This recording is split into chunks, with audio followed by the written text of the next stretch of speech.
Alright, namaste to all of you and I welcome you in the series of the research methodology. Last class में हमने क्या देखा था? Last class में we have covered कि hypothesis को कैसे टेस्ट करते हैं और उसमें हमने देखा था कि लेवल ऑफ सिग्निफिकेंस क्या होता है, पावर ऑफ टेस्ट क्या होता है और फिर उसके बाद मैंने आपको बताया था वन टेल्ड और टू टेल्ड. याद है आपको ये diagram? One tailed and two tailed test ये कैसे फॉर्म होता है, स्क्यूनेस कैसे होती है, नॉर्मल डिस्ट्रीब्यूशन कर्व क्या होती है. और जब ये कर्व नहीं बनते हैं तो दो तरह के सिचुएशन फॉर्म होती हैं. कौन कौन से? एक जो होता है वो कुछ इस तरीके से होता है, निगेटिवली स्क्यूड, झुका हुआ, और दूसरा होता है पॉजिटिवली स्क्यूड, और एक होता है हमारा नॉर्मल डिस्ट्रीब्यूशन कर्व. अब ये सारी चीज़ें हम क्यों बात कर रहे हैं? क्योंकि आज के क्लास में जो हम डिस्कशन करेंगे, आज के क्लास में we are going to discuss the parametric test and non parametric test. Hindi में इसको अगर मैं शुद्ध हिंदी में कहूँ तो पैरामेट्रिक एंड गैर पैरामेट्रिक प्रशिक्षण. ठीक है, पैरामेट्रिक का मुझे एग्जैक्ट हिंदी नहीं पता, बट एक बार आप जरूर सर्च कीजिएगा. तो इस टेस्ट को हम क्यों करते हैं? इस टेस्ट को हम हाइपोथेसिस देखते हैं, वेरिएंस देखने की कोशिश करते हैं कि किस तरीके से हमारा जो हाइपोथेसिस है वो कितना वेरी करता है. तो उसके लिए हमने इस तरीके से माइंड मैप को तैयार किया है कि आपको इसमें दो तरीके का टेस्ट पढ़ना है. एक होता है पैरामेट्रिक टेस्ट, दूसरा है नॉन पैरामेट्रिक टेस्ट. जब हम पैरामेट्रिक टेस्ट की बात करते हैं तो स्मॉल सैंपल के लिए हम यूज़ करते हैं टी टेस्ट, जेड टेस्ट, जो कि एग्ज़ाम में पूछे गए हैं. और आपको उतना डेप्थ में नहीं पढ़ना है क्योंकि मैंने अभी तक जितने भी क्वेश्चन देखे उसमें टी टेस्ट और जेड टेस्ट से क्वेश्चन आते हैं. जब हम बात करते हैं बहुत लंबे टेस्ट, यानी कि आपके पास सैंपल बहुत लार्ज है, तो उसके लिए you can use paired sample, Z test. ठीक है, इन सब के बीच में हम अंतर देखेंगे. नॉन पैरामेट्रिक टेस्ट में हम यूज करते हैं काई स्क्वायर, ठीक है, और यहाँ पे मैन विटनी टेस्ट, और इधर है आपका काई स्क्वायर टेस्ट. तो इन सब में डिफरेंस क्या होता है कि नेक्स्ट क्लास में हम डिस्कस करेंगे कि टी टेस्ट क्या होता है, जेड टेस्ट क्या होता है, अनोवा टेस्ट क्या होता है, काई स्क्वायर टेस्ट क्या होता है. क्योंकि ये सारी चीज़ें आपको क्या की जाती है जब आप कॉमर्स के स्टूडेंट हैं या फिर मान लीजिए कि आप मार्केटिंग के स्टूडेंट हैं, तो यही चीज़ को हम डेप्थ में पढ़ते हैं. बट जहाँ तक हम बात करें कि एक रिसर्च में जनरली आपका टी टेस्ट और जेड टेस्ट ज़्यादा से ज़्यादा पूछेगा, तो यहाँ से क्वेश्चन बनते हैं और इसी चीज़ को हम ध्यान में रख करके आज हम डिस्कशन करेंगे. पहले हम जानेंगे आज के क्लास में कि पैरामेट्रिक का मतलब क्या होता है और नॉन पैरामेट्रिक का मतलब क्या है. अगेन मैं आपको ये बता दूँ, ये फ़ोटो जो है, ये फ़ोटो मैंने सिंपली गूगल से उठाया है. You can also search it and you can also have this photo in front of you. But इस फोटो से आपको क्लियर हो जाता है कि हम किस कॉन्टेक्स्ट में बात कर रहे हैं. तो आज की क्लास में we will cover parametric and non parametric test. ठीक है, तो स्टार्ट हम किससे करेंगे? We will start with the parametric test. But मैं चाहती हूँ कि इससे पहले हम वन टेल्ड और टू टेल्ड के बारे में थोड़ी सी अंडरस्टैंडिंग रख लें, क्योंकि ताकि आपको ये नहीं रहेगा शिकायत कि मैम ने मुझे क्यों नहीं बताया, क्योंकि हम यहाँ तक कवर कर चुके थे. उसमें मैंने बताया था क्रिटिकल एरिया कौन सा होता है. ये होता है आपका क्रिटिकल एरिया, ठीक है, जिसको हमें क्या करना है? रिजेक्ट करना है. और ये है आपका non rejection area, 1 minus beta, ठीक है, जिसको हम क्या करते हैं? एक्सेप्ट करते हैं, जिसको हम कहते हैं नॉन रिजेक्शन एरिया. जब हम एक तरीके का, एक साइड का हम रिजेक्ट करते हैं तो इसको हम कहते हैं वन टेल्ड टेस्ट. और जब ये रिजेक्शन एरिया दोनों साइड में आ जाता है उसको हम कहते हैं टू टेल्ड, और इसको हम कहते हैं नॉन डायरेक्शन, कोई दिशा स्पष्ट ही नहीं हो रही है. So this is the basic difference between one tailed and two tailed. Let's have a look, इसके बारे में थोड़ा सा देख लेते हैं कि ये क्या है. One tail test, critical area is in any one direction, या तो वो लेफ्ट में आ जाए, या तो इधर रहे, या फिर इधर रहे, किसी एक डायरेक्शन में रहे. और इसको हम रिजेक्ट करने की कोशिश करते हैं उस क्रिटिकल एरिया को, तो हम क्या कहते हैं? इट इज वन टेल्ड, क्योंकि ये वाला पोर्शन जो है वो पूंछ की तरह दिख रहा है, तो इसी वजह से हम इसको कहते हैं टेल्ड, एक पूंछनुमा टेस्ट, प्रशिक्षण. दूसरा जो हम बात करते हैं वो है टू टेल्ड. जनरली जब आप फोटो में देखोगे तो वहाँ पे एक बिल्ली का आकार बनाया रहेगा, क्योंकि आप देखोगे ये बिल्ली है क्या पता नहीं, ये बिल्ली है क्या है जो भी है, बट यहाँ पे इसकी पूंछ है. ठीक है, अगर ये पूंछ सी दिस, अगर ये पूंछ किसी एक डायरेक्शन में दिखे तो उसको हम कहते हैं वन टेल्ड, चाहे इधर दिखे चाहे इधर देखें वन टेल्ड, बट अगर ये पूंछ दोनों डायरेक्शन में दिखने लगे, ऐसी बिल्ली है और इसका पूंछ इधर भी दिख रहा है इधर भी दिख रहा है, तो इसको हम कहते हैं टू टेल्ड। टू टेल्ड यानी कि हम इसको भी और भी कहते हैं नॉन डायरेक्शनल टेस्ट। ठीक है, तो जब हम बात करते हैं टू टेल्ड की, तो अल्फा जो होता है यानी कि जो इरर होता है वो दोनों साइड आपको देखने को मिलते हैं सब, और इसके वजह से हमें क्या करना पड़ता है, दोनों रीजन को रिजेक्ट करना रहता है, और जो हमें रीजन फाइंड होता है उसको हम कहते हैं टू टेल्ड स्ट्रक्चर। ठीक है, क्लियर है। अब हम आते हैं अपने पैरामेट्रिक और नॉन पैरामेट्रिक टेस्ट में। ठीक है, तो पैरामेट्रिक ये वाली डायग्राम पे हम फिर से आएंगे जब हम टी टेस्ट जेड टेस्ट ये सारी कवर कर लेंगे। एनोवा क्या होता है, काई स्क्वायर क्या होता है, ये सारे कवर करने के बाद हम फिर से इस डायग्राम को एक बार रेफर करेंगे। Now let's come to the parametric test. अब ये पैरामेट्रिक टेस्ट को समझने के लिए मैंने आपको बताया था कि आपको बेल शेप कर्व समझना बहुत ज़रूरी है, और यही रीज़न था कि कल मैंने आपको बेल शेप कर्व पे एक बहुत ही डेंस लेक्चर दिया था कि बेल शेप कर्व में क्रिटिकल रीजन किसको कहते हैं, किसमें मीन मीडियन मोड होता है, ये सारी चीज़ें हमने दी थी। जस्ट फॉर अ ग्लिम्स एक बार मैं आपको दिखाना चाहती हूँ ये सारी चीज़ें। This is called bell shaped curve, इसको कहते हैं क्रिटिकल रीजन, इसको कहते हैं लेवल ऑफ सिग्निफिकेंस जो कि हमारा 3 से 5% रहता है। जब हम इसको रिजेक्ट करने की कोशिश करते हैं तो ये हमारा क्या फॉर्म करता है, ये हमारा फॉर्म करता है नल हाइपोथेसिस। यहाँ पे है आपका अल्फा, इरर है, इसको हम रिजेक्ट करने की कोशिश कर रहे हैं, और इसको हम क्या करते हैं, एक्सेप्ट करते हैं, इसको नॉन रिजेक्शन एरिया कहते हैं। और फिर मैंने आपको दिखाया था कि स्क्यूनेस कैसे फॉर्म होती है, झुकाव एक तरीके से कैसे फॉर्म होती है। तो ये है आपका पॉजिटिव स्क्यूनेस और ये है आपका नेगेटिव स्क्यूनेस। और जब हम स्क्यूनेस देखेंगे तो दो तरह की चीज़ें हम देखेंगे, स्पीयरमैन रिएक्शन, स्पीयरमैन टेस्ट, और उसके बाद हम एक और टेस्ट देखेंगे जो कि हम देखते हैं कि लीनियर फॉर्म हो रहा है या फिर नॉन लीनियर फॉर्म हो रहा है। तो ये सारी चीज़ें हम स्टैटिक्स के फॉर्म में देखते हैं, डेटा कलेक्शन के फॉर्म में देखते हैं। तो किस तरीके से आपका डेटा, किस तरीके से आपकी वेरिएबल जो है वो शो कर रही है, इसको हम ग्राफ के थ्रू रिप्रेजेंट करते हैं। So let's have a look. ठीक है, ये है आपका नॉर्मल डिस्ट्रीब्यूशन कर्व, ये है आपका क्रिटिकल रीजन, ये है आपका, दिस इज द पार्ट जिसको हम अपने रिसर्च में लेते हैं, इसको हम कहते हैं 1 माइनस बीटा, और कोशिश हमारा ये रहता है कि इरर को हम क्या करें, रिड्यूस करें। तो all this things we have discussed in the last class.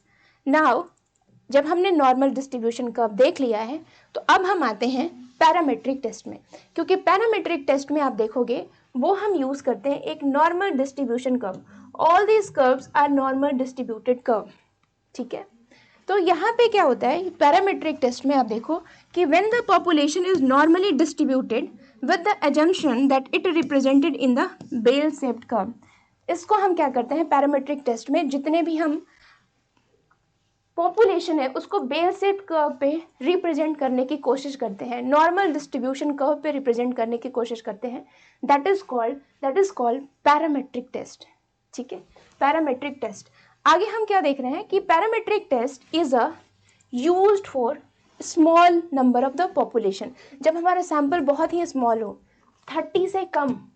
ठीक है, 30 से कम जब होता है, या फिर आप कह सकते हो 30 से कम यानी कि 15, 20, 25 इस तरह के जब सैंपल रहते हैं तो हम क्या यूज़ करते हैं, पैरामेट्रिक टेस्ट यूज़ करते हैं। तो पैरामेट्रिक टेस्ट कहते हैं कि एक स्ट्रॉन्गेस्ट टेस्ट है, इसका जो रिजल्ट होता है, इसका जो प्रशिक्षण होता है वो कंक्रीट रिजल्ट देता है। ये अच्छा तो है बट इसको हम स्मॉल पॉपुलेशन तक ही यूज़ करते हैं। लार्ज पॉपुलेशन के लिए हमें क्या जरूरत पड़ती है, नॉन पैरामेट्रिक टेस्ट। ठीक है, जिसमें हम काई स्क्वायर टेस्ट या फिर हमने देखा अनोवा टेस्ट, ये सारी चीज़ें हम देखेंगे। ये वाली जस्ट सी दिस ग्राफ।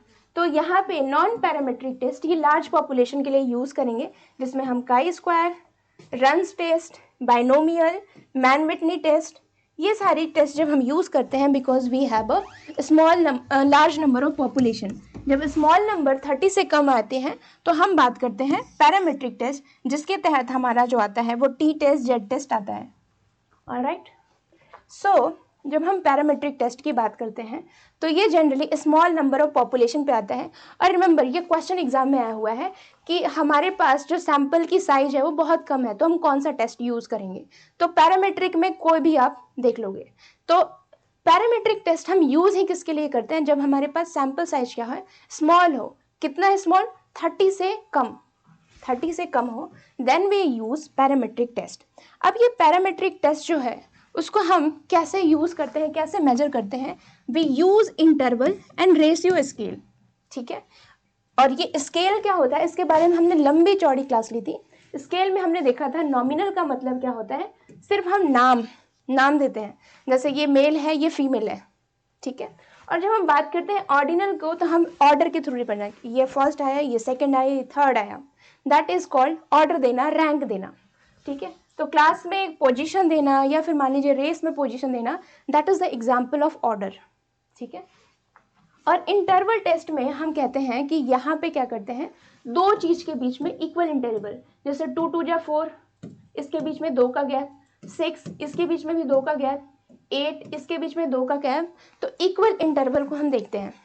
तो इंटरवल टेस्ट का मतलब है, जैसे आप यहाँ पे देखो -20, -10, 0, 10, 20, इस हर चीज में 10 का गैप है। तो हम क्या देखते हैं, इक्वल डिफरेंस है दो के बीच में, जो एडजेसेंट नंबर होता है उनके बीच में इक्वल डिस्टेंस होता है, उसको हम क्या कहते हैं, लगातार जो अंतराल होता है उनके बीच में सेम आपको देखने को मिलेगा पूरे क्रम के दौरान, उसी को हम क्या कहते हैं, इंटरवल, अंतराल स्केल।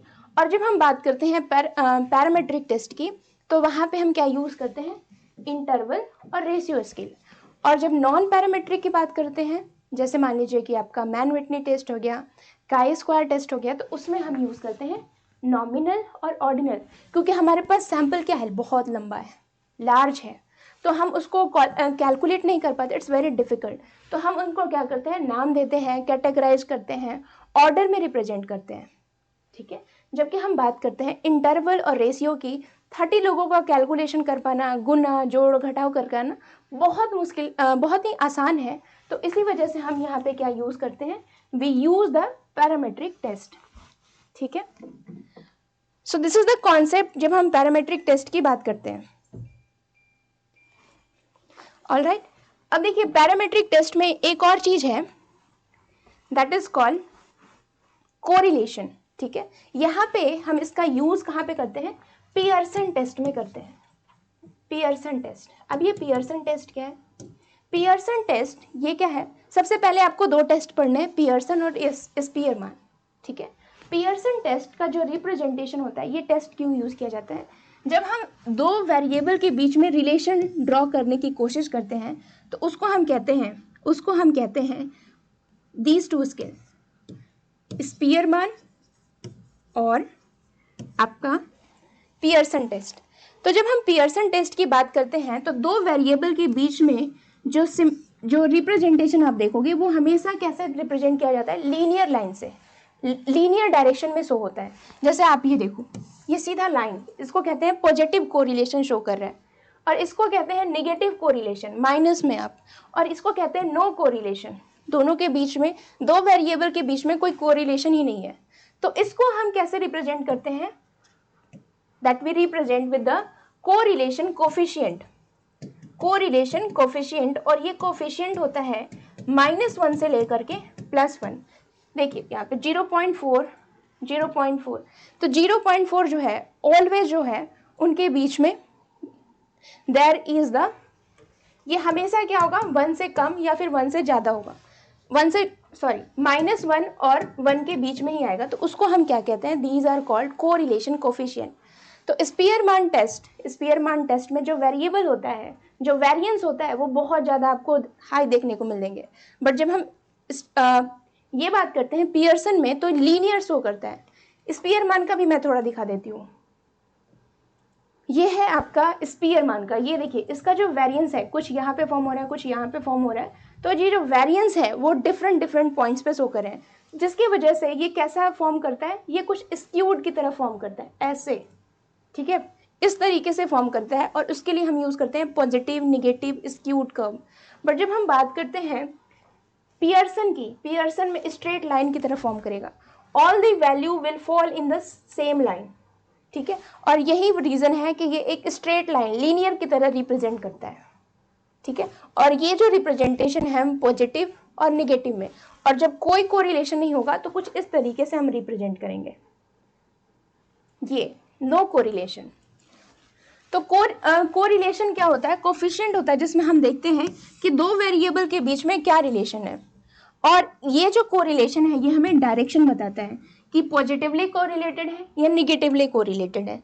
तो डायरेक्शन और स्ट्रेंथ बताता है कि किस इंटेंसिटी से कोरिलेटेड है, ठीक है, किस इंटेंसिटी से कोरिलेटेड है। और मेजर करने का जो यूनिट होता है -1 और 1 के बीच में होता है। लास्ट टाइम एमसीक्यू में एक क्वेश्चन आया था कि इसमें से कौन जो है वो ज़्यादा स्ट्रेंथ का है, जैसे 0.4 0.5 ऐसे दे दिया था। तो जो 1 के सबसे करीब होगा वो क्या होगा, दे आर स्ट्रांगली कोरिलेटेड, ठीक है। और जैसे जैसे 1 से दूर जाएगा या फिर -1 से दूर जाएगा तो उसको हम क्या कहते हैं, दे आर वीकली कोरिलेटेड। तो इससे रिलेटेड क्वेश्चन आया था, मैंने रिसर्च एप्टीट्यूड में कराया भी है, तो आप उसको जरूर देखिएगा, क्योंकि ये सब पढ़ाने का कोई फ़ायदा नहीं है जब आप इससे रिलेटेड एक दो कॉन्सेप्ट, इससे रिलेटेड एक दो क्वेश्चन नहीं सॉल्व करोगे। तो ये सारे कॉन्सेप्ट आए थे, और इसको पियर्सन को हमेशा कैसे रिप्रेजेंट करते हैं, लाइन के थ्रू। लाइन के थ्रू, कर्व नहीं है यहाँ पे कोई कर्व नहीं है, यहाँ पे स्ट्रेट लाइन है, स्लैंट लाइन है, ठीक है। यहाँ पे आप देखिए ये हॉरिजेंटल लाइन, ये भी क्या है, negatively slant line. So these are the called direction as well as a strength, ठीक है। अब ये सारी चीजें आप डेप्थ में पढ़ सकते हैं। This is the source, you can go and refer this. ये आपका अल्टीमेट सोर्स नहीं है, आपका सोर्स क्या है, you should have refer the book. KVS Madan की बुक आप रेफर कर सकते हैं, या फिर there is a plenty book जो कि आपको रिसर्च के बारे में डेप्थ नॉलेज देंगे। These are the just a source जो कि आपको बता रहे हैं नेट में किस तरह से क्वेश्चन आ रहे हैं और आपको किस तरीके से तैयारी करना है, ठीक है। अब जब हमने पैरामेट्रिक टेस्ट के बारे में बात किया है तो थोड़ा सा नॉन पैरामेट्रिक टेस्ट को भी देख लेते हैं, क्योंकि नॉन पैरामेट्रिक टेस्ट में हमने क्या देखा कि जो कर्व, यहाँ पे कर्व शेप फॉर्म होते हैं। तो नॉन पैरामेट्रिक टेस्ट जहाँ पे पॉपुलेशन जो होते हैं वो नॉर्मली डिस्ट्रीब्यूटेड नहीं होते हैं, और इसी की वजह से आपको नॉर्मल डिस्ट्रीब्यूशन कर्व ना देख करके यहाँ पे स्क्यूड कर्व देखने को मिलता है, चाहे वो स्क्यूड लेफ्ट की तरफ हो या राइट की तरफ हो, पॉजिटिव हो या निगेटिव हो, ठीक है। तो इसको हम स्क्यूड कर्व के रिप्रेजेंट करते हैं, जो कि पॉजिटिव भी हो सकता है, निगेटिव। अगर ये माइनस डायरेक्शन में आए तो उसको हम कहते हैं निगेटिव कर्व, प्लस वाले में रिप्रेजेंट करते हैं इसको कहते हैं पॉजिटिव स्क्यूड। तो इसको हम कहते हैं नॉन पैरामेट्रिक टेस्ट। अब थोड़ा सा इसको देख लेते हैं क्या कोरिलेशन है। नॉन पैरामेट्रिक टेस्ट में जो हम स्केल यूज करते हैं वो कौन से थे, उसमें हमने कौन सा यूज किया, उसमें हमने यूज किया था रेशियो और इंटरवल। तो इसमें कौन सा यूज करेंगे, क्योंकि हमारे पास पॉपुलेशन लार्ज है, we have large number of population, और उस पॉपुलेशन को काउंट करना डिफिकल्ट होता है। So we need what, we need order और आपका ऑर्डिनल और नॉमिनल स्केल हम यूज करते हैं। इतने सारे पॉपुलेशन को हम कैसे रिप्रेजेंट करते हैं, उनको नंबर देंगे या फिर उनको कैटेगरी में रखेंगे कि तुम मेल हो, तुम फीमेल हो, तुम्हारा फर्स्ट पोजीशन है, तुम्हारा सेकंड पोजीशन है। अब उनको गुना भाग करेंगे, तुम्हारा कितना ज़्यादा है कितना कम है, इट्स वेरी डिफिकल्ट, क्योंकि पॉपुलेशन सैंपल साइज 30 से लार्ज है, ठीक है, 30 से लार्ज है। That's why use non parametric.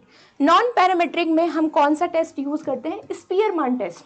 Spearman test क्या करता है, रैंकिंग के दो वेरिएबल के बीच में वो क्या करता है, वो रिलेशन को दिखाता है, और ये जो रिलेशन है वो नॉन लीनियर इन नेचर होता है, ठीक है। क्योंकि कभी कभी ये रिलेशन स्ट्रांगली होता है, कभी कभी ये कम होता है, तो ये बाहर जाते हैं।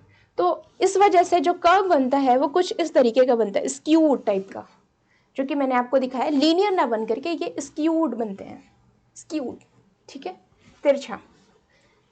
सो थोड़ा सा हम इसके बीच में क्यों ना एक डायग्राम के रूप में देख लेते हैं कि क्या कोरिलेशन है। टी टेस्ट, एफ टेस्ट ये हम कल करेंगे। आज हम देखते हैं पैरामेट्रिक और नॉन पैरामेट्रिक में अंतर, ठीक है। पैरामेट्रिक टेस्ट और नॉन पैरामेट्रिक, गैर पैरामेट्रिक प्रशिक्षण में क्या अंतर है, उसके बीच में हम देख लेते हैं क्या बेसिक अंतर है, क्या हमने सीखा आज की क्लास में। तो जब भी हम पैरामेट्रिक टेस्ट की बात करते हैं तो ये क्यों यूज़ किया जाता है, ये यूज़ किया जाता है इसमें स्मॉल नंबर ऑफ पॉपुलेशन के लिए, और ये जो पॉपुलेशन कैसा होना चाहिए, स्मॉलर देन 30, फिर 30 के बराबर। और यहाँ पे हम क्या करते हैं, लार्ज सैम्पल साइज के लिए यूज़ करते हैं, 30 से ज़्यादा, तो सैम्पल साइज हमारा कैसा होना चाहिए, लार्ज होना चाहिए। ठीक है, जब हम इसमें आते हैं, यहाँ पे हमने क्या देखा, इसको हम क्या क्या करते हैं, we need a normal distribution curve. हम इसके लिए नॉर्मल डिस्ट्रीब्यूशन कर्व यूज़ करते हैं। ठीक है, और जबकि इसके लिए हम क्या करते हैं, there is the skewed curve. यहाँ पे आपकी स्क्यूनेस दिखने को मिलती है। ठीक है, और ये स्क्यूनेस पॉजिटिव भी हो सकता है और निगेटिव भी हो सकता है। ठीक है, अब हमने देखा इसमें कि यहाँ पे क्या होता है, वी सी हियर कि यहाँ पे